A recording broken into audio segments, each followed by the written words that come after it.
Welcome to the knowHis podcast. I'm Father Michael. I'm Molly. Hi. Hey there. Hey there. When's the last time we recorded one? The week before Christmas, I believe. Wow. So it's been a couple weeks, Here we are. and we're here. And you're going to Disney World tomorrow. Are you? Later this week. Oh. Yeah. What else Thursday. are you doing in Florida?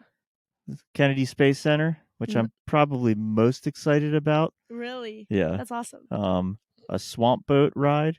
Who planned Matthew? Father Matthew or Father Jonas? I don't know if he thought of it or Father Jonas thought of it, but it's a very Father Jonas thing. Okay. So like alligators and stuff. Yeah. And Swampy then boys. the Star Wars part of Disney on Thursday. Yeah. Yeah. But and you like also, beach time. You got to go to the other on some of. You got to go on like Tower of Terror. Yeah, Rock we're and going. We're Roller doing Coaster. that. Okay. Yeah. We just are big Disney people these days. Are we? I mean, I just went. You just went. You're I went in going. 8th grade. Right. Yeah, it'll be cool. I've not been. That's the last time I went to Florida besides like an airport. Yeah, and you haven't seen Star Wars Land. So. No, so I'm very excited about that. Very excited for you. Excited you about. leave tomorrow, right? Yeah, tomorrow afternoon. So do you have masses tomorrow at all? Mm-hmm. Oh, okay, so you leave basically like after mass. Yeah, so nice. it'll be. I haven't gone away for a while. I know. So that's very exciting. And like we have like 3 main things. I think we're also going to dinner at Medieval Times. That's awesome. Yeah. So that'll be fun. That adds up. It's a whole plethora of It's interests. it's an interesting array of something just hit my head. Did you feel something hit yes. your head? I heard a noise. What the heck was that? Or like maybe the headphones popped. That might have been what it is. It sounded like something hit your head, but I think it was the headphones. Father Matthew, review the tape that if a ghost tapped me on the head, if there's any evidence. No. Array of something just hit my head. Did you feel something hit yes. your head? I heard a noise. What the heck was that? Something just hit my head. Did you feel something hit yes. your head? I heard a noise. What the heck was that? Get me out of here. Because it was literally, it felt like that. No, it was definitely the headphones. I think like they untightened or something. There's not a ghost. The Eucharist used to be right over there when the priest lived down here. Yeah, and guess what? It's not anymore. He's upstairs. Taking my earrings out. I'm ready to fight a ghostie. Whoa. I know, they're easy. This popped right out. Sometimes I if I scratch myself, I accidentally pull it out. Those are like big hoops. Yeah. So like when I'm vested as a priest for Mass, or sometimes with a cassock, you get like lace caught on things, or your cincture, the belt caught on things. Or the loops on the back of a cassock. But I would think that would. It's just in your ears, so it's not too often that my ears somebody's on lace on like a door handle or something. I'm not they're also not that big in theory. Are they heavy? I'm like an influencer. You know how they do that? They show something on the screen. Are they heavy? No, you can feel it.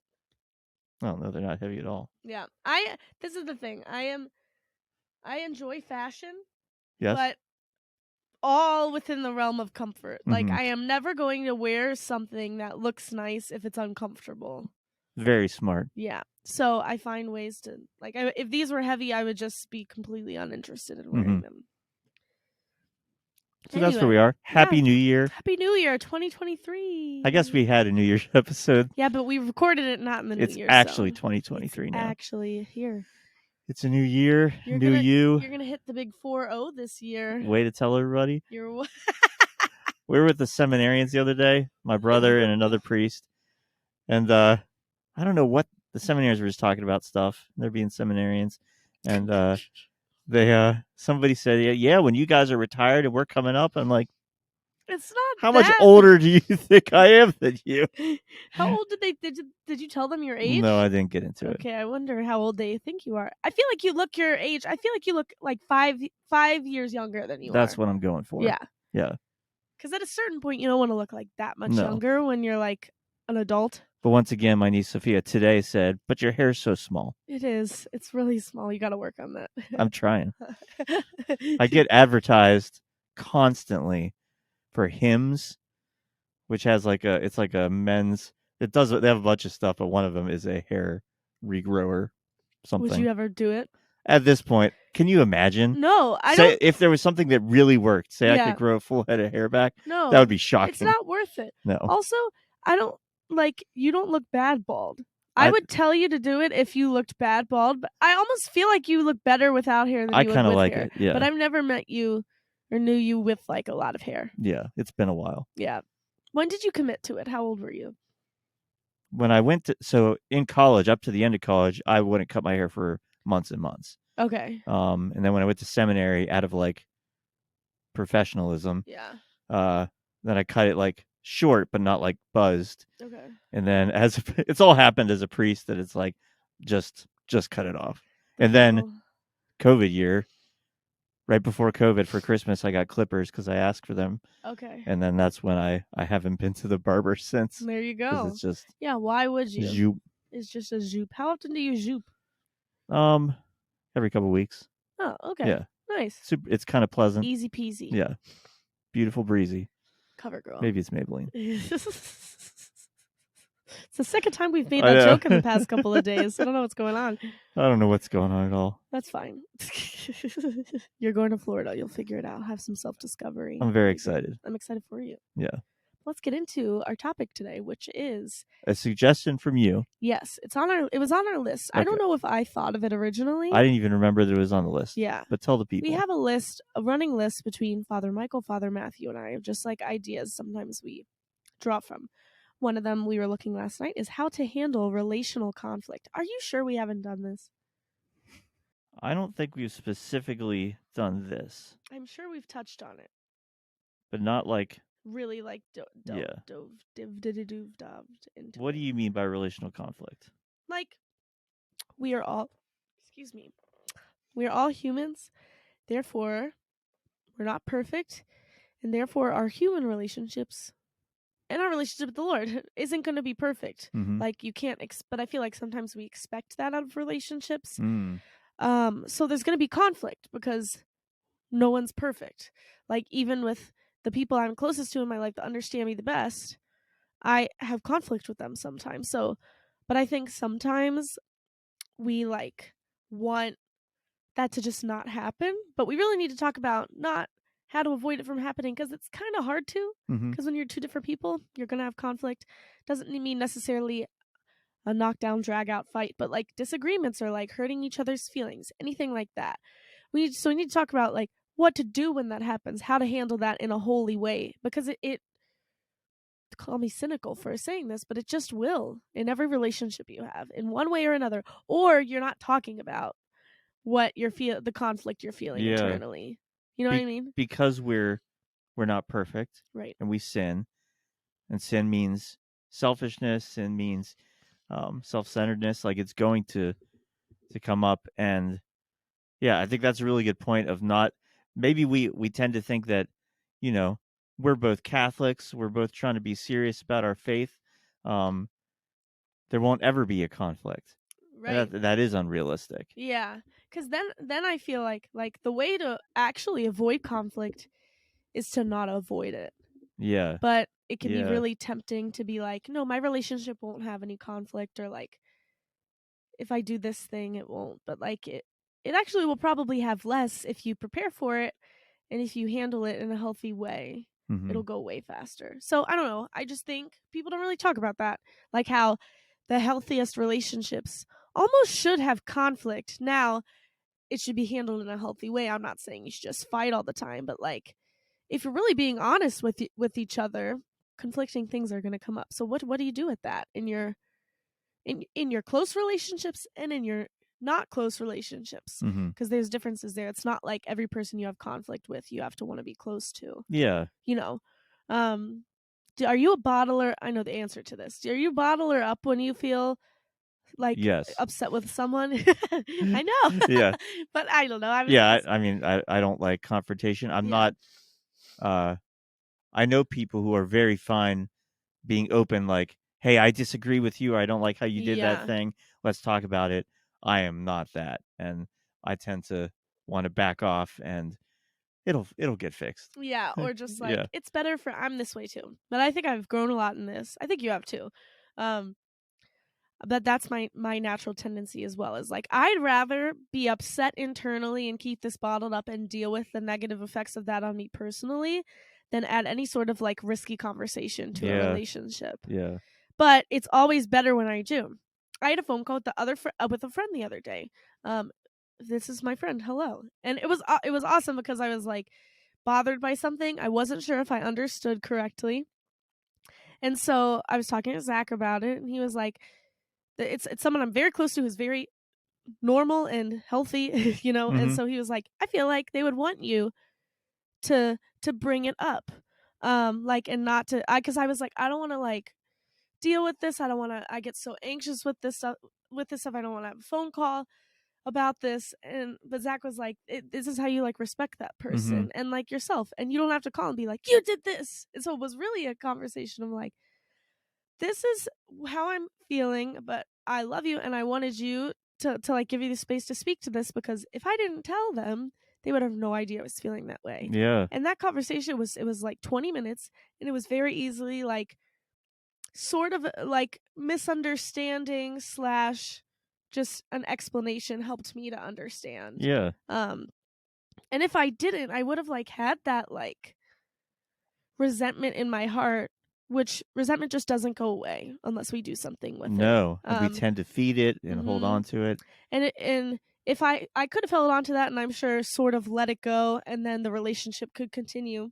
But now we have an even stronger relationship because we can have those conversations. And at the end, they were like, honestly, thank you so much for having the respect to call me. Like, anytime you feel anything like of hurt by me, I want to know so that I could speak to that and love you in that. So that's an example of a close person, right? Like who I think I handled it very helpfully. I didn't call accusatory. I was just like, this is what I noticed and observed. This is how it made me feel. This is what I'm worried that it means. And now I just wanted to like let you know how I feel and give you a chance to speak to that. And then she was able to explain, and we were able to talk about it very easily. That's a great example because it's in the context of a relationship that's already there and is already strong. Yeah. I see so often the tendency of like, we're in conflict, I'm done with you. Yeah. And sometimes it's not so serious, or like you bottle it up and it builds until you don't love that person. Yeah. You're choosing not to love that person, but or maybe even choosing to hate that person. yeah, Like and that's like what they leads to hatred. and they don't know. Yeah. And I think what you did is probably like maybe like one of the number one things to do if you have a disagreement, an argument, conflict with somebody. You didn't call up and say, you did this. Right. It's and this is like classic interpersonal things, like I statements. Like, yes. No, it's and this it's is so, what I feel. and it might sound so cheesy, but it's so important. Yeah. To think of if like you called me, and we've had disagreements before. Fun fact. Oh, whoa. I don't know what I was going to say. I started to say words. Whoa. Oh, whoa. But like, if you were upset with me about something, any of the times that has happened, like if you were to call me and be like, you did this, this, this, and this, I would have shut down. You're defensive. And been and I would have done it back. Yeah. I would have been very closed off. But I feel like we've actually, probably because we both hate conflict, or maybe it's because we're mature. That's it. Like, we're just usually like, this is how I feel. Like, this is how my feelings were hurt, or whatever. And if you just present, those I statements, like, this is what I noticed. This is how it made me feel. And then it's also important to like give the other person the chance to respond. Yes. Like, and to go into a conversation, if you know and love someone, giving them the benefit of the doubt. I am awful at this because I just like, I struggle with basically thinking if someone does something to me, sometimes my automatic response is like, they meant to hurt me. So that's something I very much have to like intentionally choose not to listen to. Like, maybe it really was a misunderstanding and it wasn't just that they're a bad friend, you know? So like going into those conversations like, okay, I don't know. They don't know how I feel, and I don't know why this happened, even if I feel really hurt. Like, you can't go in like, no, like, I know what they're gonna say, or like, I know exactly what they're thinking or feeling. I think the key to relational conflict is remembering you don't.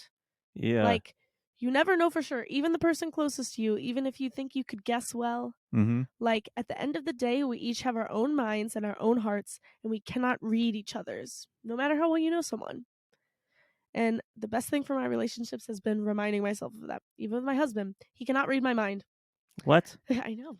Sometimes it feels like he can. But sometimes, like, I think this is, I hear like girls say this sometimes, like, he should know, like, to not do certain things. When it's like, no, I think the key to finding a good friend or a good spouse is not do they read your mind and know what you want, or like immediately know if they've hurt you or whatever, because sometimes something might hurt you that's not Yeah. wrong that I Yeah. did, but it might hurt you. It's how do they respond when you let them know. But Mm-hmm. you have to let them know. Yes, and I that's kind of went such. off track as I was giving an example there, It's but okay. yeah. It's an act of trust Yeah. because it's you saying to your husband, "I trust you enough to say, hey, this is where I'm at with this." Yeah. As the man here, it, the thing that appeared into my mind, because I think it all the time because I work in the church in different Catholic institutions. It's like, man, why can't we just get along and do what we need to do? That's probably not real. Yeah.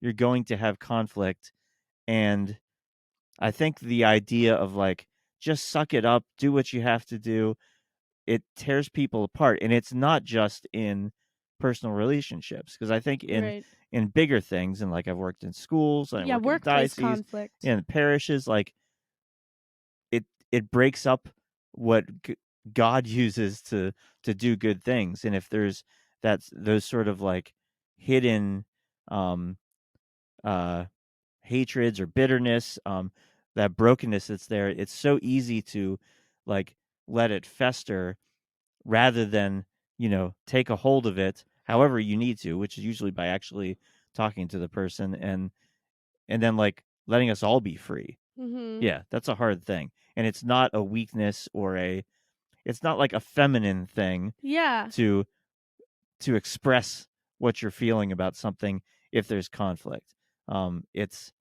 It's how we act as adults. Yeah. It's how we act as Christians. To like so that because like we're all in this All in this together. together. It's true. Yes. And there's You nothing didn't like, even sing. That's what I was I know. expecting, I, but I that's just okay. try. Gotta move on. Gotta go my own way. It's another song. Did you get the joke? There's nothing about being a man that means you should be bulletproof. Yeah. Like, but there's, I think, even just being a human, like sometimes women are tempted to believe that too. Like, at my best, I'm bulletproof, which it's just not true. Like, we No. were made with emotions and feelings, and like, we're gonna get hurt. Even the people who feel the least amount of emotions, they get their feelings hurt. Like, it's not a childlike thing. I just think No. that's something that culture and like different situations have led us to believe. But like, the actual strongest thing you can do is say, like, you hurt me, and like admitting, like, I'm very sensitive. Surprise. I used to hate that about myself, and so the way I would respond to that was like, I will never ever tell anyone when they hurt me, because then I'll seem weak. Like, I Yeah. equated sensitivity with weakness. Yeah. But I feel like I have a good grasp on like the healthiness of my sensitivity and the unhealthiness, in which I try to avoid the unhealthiness, obviously. Simply, and I think that awareness has come through like letting myself be sensitive and not punishing myself, because I can't stop it. It's just how I am. And if I embrace it, that could lead to, there's beautiful things about my sensitivity that like when I shied it away, like I was locking a part of myself to like love other people. And we can love each other better if we're honest with each other. Just the number one relationship advice, if someone was just to come up to me and say, even like not just like romantic relationships, what's your best advice for any sort of relationship? I'd say be honest. Mutual honesty. That's super interesting, because I was listening to a podcast yesterday where a guy said the number one rule of prayer is be truthful. And I think it goes into everything, like our relationship with God and relationship with people, whether personal or working or whatever, is just we're meant to be honest. Yeah. And that's not like a little kid thing of like don't forget to tell the truth. It's Yeah. if we're not representing who we actually are, what we actually think and feel, we're doing ourselves and other people a disservice. Yeah. Because we're navigating the world together. We're seeking the Lord together. We're trying to love together, and that takes being able to be who you really are, and hiding ourselves, or wearing masks or presenting a false front is it will make us bitter. Yeah. It'll make us closed off to the love of people and I've the love of seen it in God. my life. Yeah. At the times when I give into that. Mm-hmm. Think about, I know for myself, there's situations where I find myself, I come away from it like I act differently when I'm with them. Or I don't act like myself, or I don't feel like I'm being myself.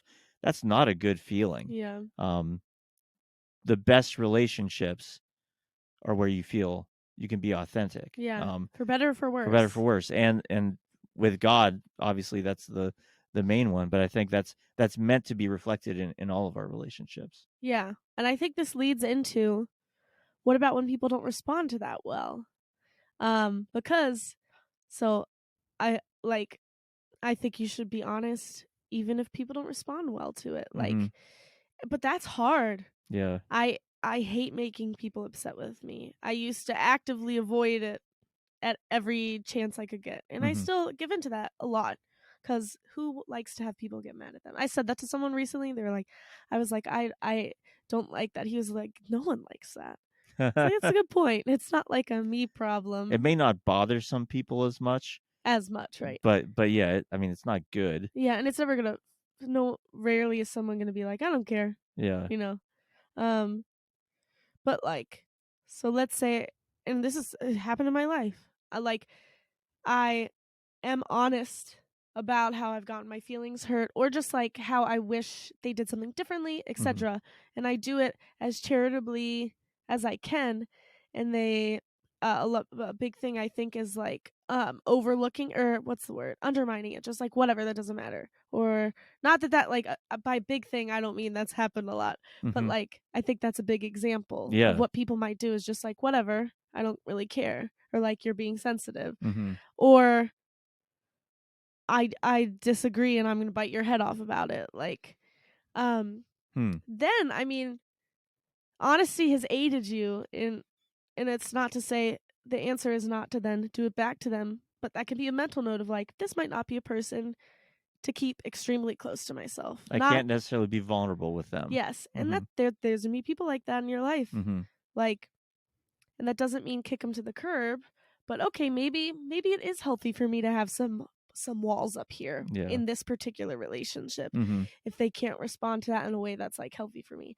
Now, I think going back to what you said earlier, don't let it just tear a relationship apart Yeah. and turn into this big falling out, if you can avoid that on your end. But yeah, maybe that's a sign of like, they're not going to be the few people most in your corner, or Mm-hmm. like that you spend the most time with, that you invest the most into. You could still love them, just might be in a different way. You You have know? to love them. Well, like we're Yes. commanded to love them, Yes. and um, yeah, that's a real. Both of those situations are hard. Yeah. Having your feelings undermined, like you were maybe even worked up the courage to be honest, like, hey, that was not good for me. And to put that out there, and then to be like, oh, well, that's not a big deal. Well, it says something to you about them, Right. and like you said, it should determine how you how we interact with them and how close we allow them to be to us. If someone reacts like badly and strongly, it also says that, and the temptation can be in that moment, like, okay, I did my loving thing. Now I'm going to switch into the vengeance thing Yes. and like just attack. And that's not going to help in the long run. Yeah, because it will. We're called to forgive and to love. That Mm-hmm. doesn't always equate to close relationship, but that does not mean that are like suddenly exempt from that if someone doesn't respond well. And we've Yeah. talked about this before. It ultimately the only person that hurts is you. Like, if they don't care, like, well, they showed you they don't care. Yeah. And to react like that is just gonna make you more bitter, draw you away from the Lord, and you're gonna be spending time and energy in a place that, like, where instead of with like the people that love you well and you Mm-hmm. love well and all of those things. So, I mean, there's always that risk of like, I can't say that if you're like, let's say you have some unhealthy relationship in your life and you're listening to this and you're like, oh man, this person's been hurting me. And yeah, I'm that person who's been doing that and bottling it up. I'm going to be honest with them. And you might go and do it very kindly and they might respond horribly. Yeah. But that doesn't mean that it was bad for you to be honest. No. Because if you're being honest, you're doing everything you can to make that relationship healthy. But it Mm-hmm. is a two-way street. Like, I think the only reason why it's worked is because we have both done that for each other, like that kind honesty. But like, if you did it to me and I was awful to you, we wouldn't be close. Yeah. And right? I wouldn't be married to Zach if he didn't do it mutually with me. That's why there's relationships there. mm-hmm. So it might lead to you realizing maybe there shouldn't be a relationship here, but you're still doing the loving thing. And that's still what God calls you to do. He doesn't call us to do things just because the other person will do it back to us. Unfortunately, Yeah. a lot of times they won't. Mm-hmm. But making that healthy choice is still good. What's going to be really good for our own hearts, and realizing, okay, who should I be keeping close to me? Who's going to help make me holier? Not like, okay, they're not, they're gone. Yeah, exactly. But like, okay, maybe like we'll put a little arm's length here, and that Mhm. is fine. And there is nothing unchristian about that. And it could turn around. Yep. Sometimes that being honest with someone, even if they react badly, is going to plant a seed Yes. where they start to examine, oh, maybe that person was right. Right. Maybe I wasn't acting the best. I wasn't loving the best. Yeah. And that could come back.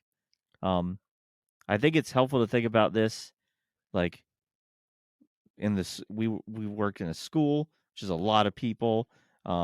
Parishes are a lot of people, and just all those different groups. I think it gets more complicated as you're with more people. Like it's a family. Yeah. Families can be hard, but also even we've brought up like work environments that, especially as Catholics, we're meant to navigate it with love. And like there's always, everywhere I've ever been, like you're gonna have annoying people and you're gonna have like talking behind people's backs and unfortunately, like even in Catholic institutions, and that kind of sucks. Yeah. But it can be really disheartening. yeah, but like we have a response to that, and it's not, well, that's the way it is, and I'm going to buy into it, but try to love it. I guess like the thing that strikes me is that I know I've felt the temptation of like writing somebody off Right. in that situation. Like I don't interact with them; they're a problem to me. And I may not be best friends with them, but I think Jesus is calling me to something more than ignoring them. Yes. Yeah. Totally. Like at least be at a place where you can be kind to them when you run into them and work peacefully with them as much as you can control that, right? Yeah. You said something that made me think of something and it slipped my mind. Oh yeah, also like in person's always better. I suck at this. I love just like it's so much easier to just text someone, but there's just things that can get lost in translation. And if you can't do in person, the phone, it's terrifying. If only you knew the amount of times I've thrown up before. Oh, literally no. having to have a difficult conversation. Like, but it's always you're the person's in front of you. You can't like sit there and like let things fester and like, oh, I'll respond when I'm, like give each other the respect of that. If you have that trust with another person, I understand sometimes there's situations where that might be safer for you, but yeah, it's always better. I'm very, you're probably laughing because I hate it. I'm also thinking of the hard times that I've had to call somebody. Yeah. And like press the button, put on speakerphone, and then just kind of toss it. Yeah. I'm like, okay, it has to happen now. It does, yeah. Yeah. It's just, yeah. None of this is easy because it's conflict and it's difficult. But I've known some people in my life, and maybe some of you listening, who are like really okay with getting into those situations. And like if you have that gift, like please share. Don't be please share. But also like don't be afraid. Like you can be a really good example of like I'm willing to have those conversations and not be afraid, not shy away from it. Like that is something powerful Yeah. that you can bring, and to like encourage other people to do it, because not everybody's good at it. Yeah. And always in those moments, I think this is a big thing too. I just thought of listen to listen, not to wait to say your next point. Like, um, when you say something and you let someone respond, sometimes I do this all the time. I think of what I want to say next, and I'm just waiting for the second they stop to say what I want to say. But maybe if I put that aside, listen, hear their words, take them to heart. I'm not saying I'll suddenly agree, but take them to heart. Maybe that will, and it has, when I've done that, change what I'm going to say. Yeah. Becomes less of like, well, here's my point. Well, here's my point. It's like, Mhm. here's my point.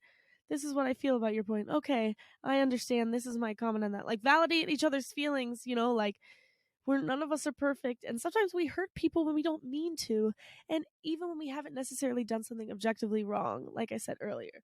But a person's feelings are still valid, like, and to take a second to acknowledge that you hurt someone doesn't make you an awful person. Like, we can hurt people by accident, and we can hurt people when we try our best, um, and still be sorry that they got hurt along the way. I'm saying this to myself. Yes. Um, We're not out to win. yeah, Like but a lot of times we are. yeah, that's what I mean. There's an But we shouldn't underlying be. assumption, like, okay, I have to win. Right. And maybe, I mean, there's been things where I'm sure I'm right and someone disagrees with me and we're arguing or discussing it strongly. Like I'm not going to change my mind and they're not going to change their mind. And like, there are points where that's valid, of like standing up for what you believe in, what you think is right.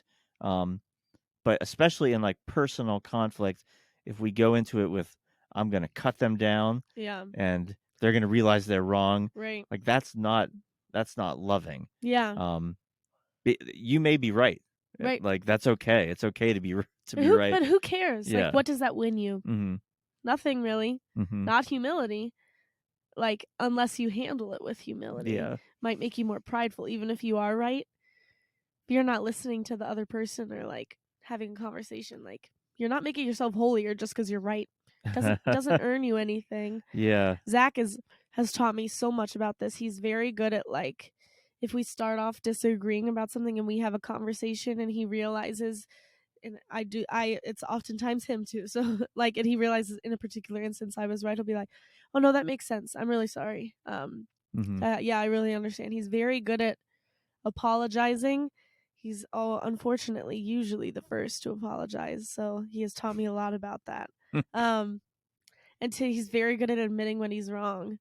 I don't think I'm very good at either of those things. So I've learned a lot from him about like the humility to just recognize you're wrong and say it and not defend yourself and just be like, Mm-hmm. I made a mistake. I'm sorry. Yeah. And that's it. Because Yeah. sometimes when I realize I made a mistake, I'm like, sorry, I made this mistake, but here's why. Like, here's why I did my best. Like, here's my defensiveness. Mm-hmm. And like, there's so much holiness and humility in just saying, oh, you're right. And even if that person's like, I got them, that's on their soul. Yeah. Yeah. You still can choose to be humble, and like your reward will be great in heaven. Like, the Lord sees you. The Lord sees the good that you're doing in your heart, even if the other person doesn't. It's good to remember that Jesus was falsely accused, condemned, and killed. Yep. That he didn't argue. The way with... you said that just he, makes all my problems just like, yeah, I suck. he didn't like prove to Pontius Pilate like, oh no, this is wrong. He didn't argue his enemies. He didn't like berate the people that were crucifying he him. forgave them. Yeah, like he went to the cross for crimes he did not commit. Yeah. And our sins and the false accusations, and sometimes that's going to happen to us. Mm-hmm. And you're in good company. And we still have to forgive. He forgave before there was an apology. Yeah.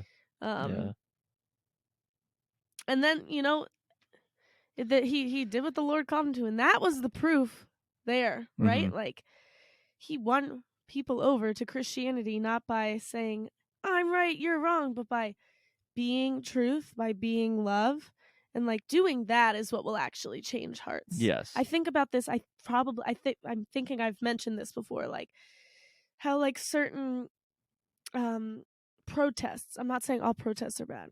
I go to the March for Life because it's peaceful.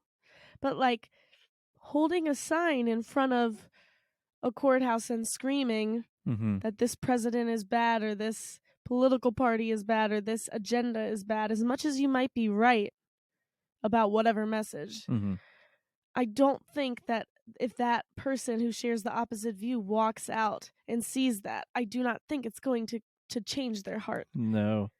I struggle with that a lot. And that's just my opinion. So Yeah, that's the whole thing with abortion for me. Like, I've gone to the March for Life so many times, and I'm glad Roe v. Wade was overturned. But I think the way to change people's minds on abortion is that personal encounter, an honest encounter, rather than that, like, I'm right and you're wrong. Or that I believe I'm right, and I believe that they're wrong, but or that just that peaceful presence. Like there's, and luckily at the March for Life, I've seen most people are very peaceful, but there are some people who are protesting abortion with hatred, and that is not the way to do it.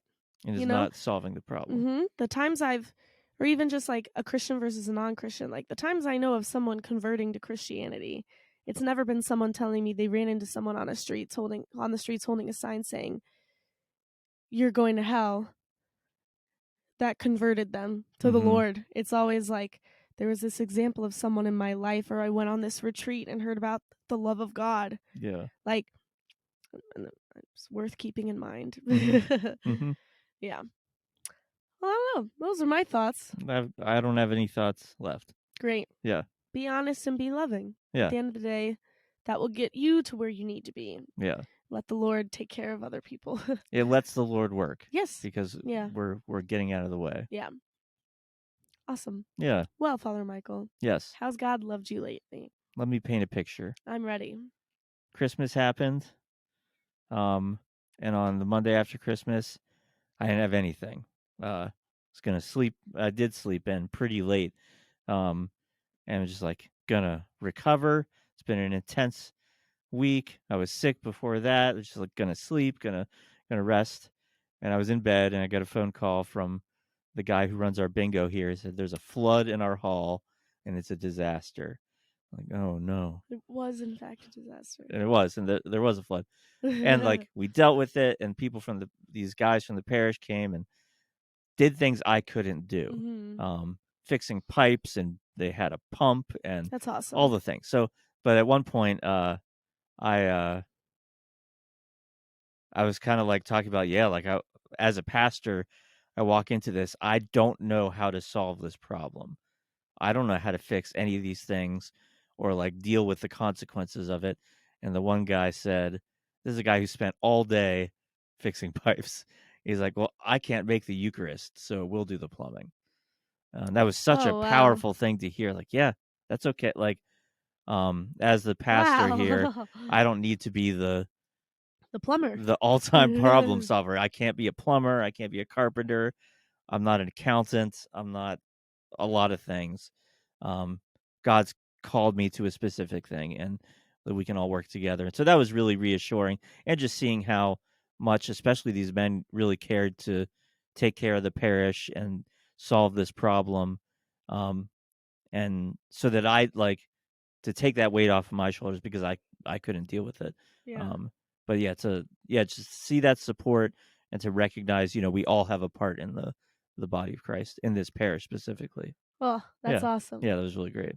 I didn't know he said that. That's super cool. Yeah, so that's been good. Nice. How about you, Molly? How has God loved you lately? I would say, as you know, my brother and my sister-in-law and their daughter live here, and I've just been thinking about what an awesome gift that is. To my brother and I have always been very close, and I'm very close with his wife now. And they're very close to my husband, and we all are like the just best friends and hang out frequently, and we've spent a lot of time with them. I mean, we always do, but just this week, and I've just been really reflecting on like, it's so awesome to have.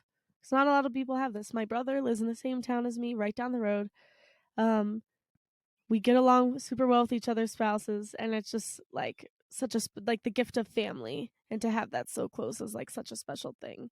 And Zach's sister actually yesterday moved to Steubenville, so we get that even more, which is really awesome to have like moved away from home. And I don't live where I live because of family, but like God just like led both of us randomly, neither of us are from here, to here. And that's just like an awesome thing. And I would have been so happy to hear that at 16 that I lived near my big brother. Yeah. So it's just awesome to have that that family here. Yeah. Cool. Yeah. Very good. Yes, good stuff. So we'll be back next week. After, and Father Michael will have a very nice tan, sunny Florida glow. Definitely. His Mickey ears. It'll have Mickey tan lines. That's right. It'll be perfect. On my head. So, yeah, we'll see you soon. Goodbye. Bye. Flavor cocaine.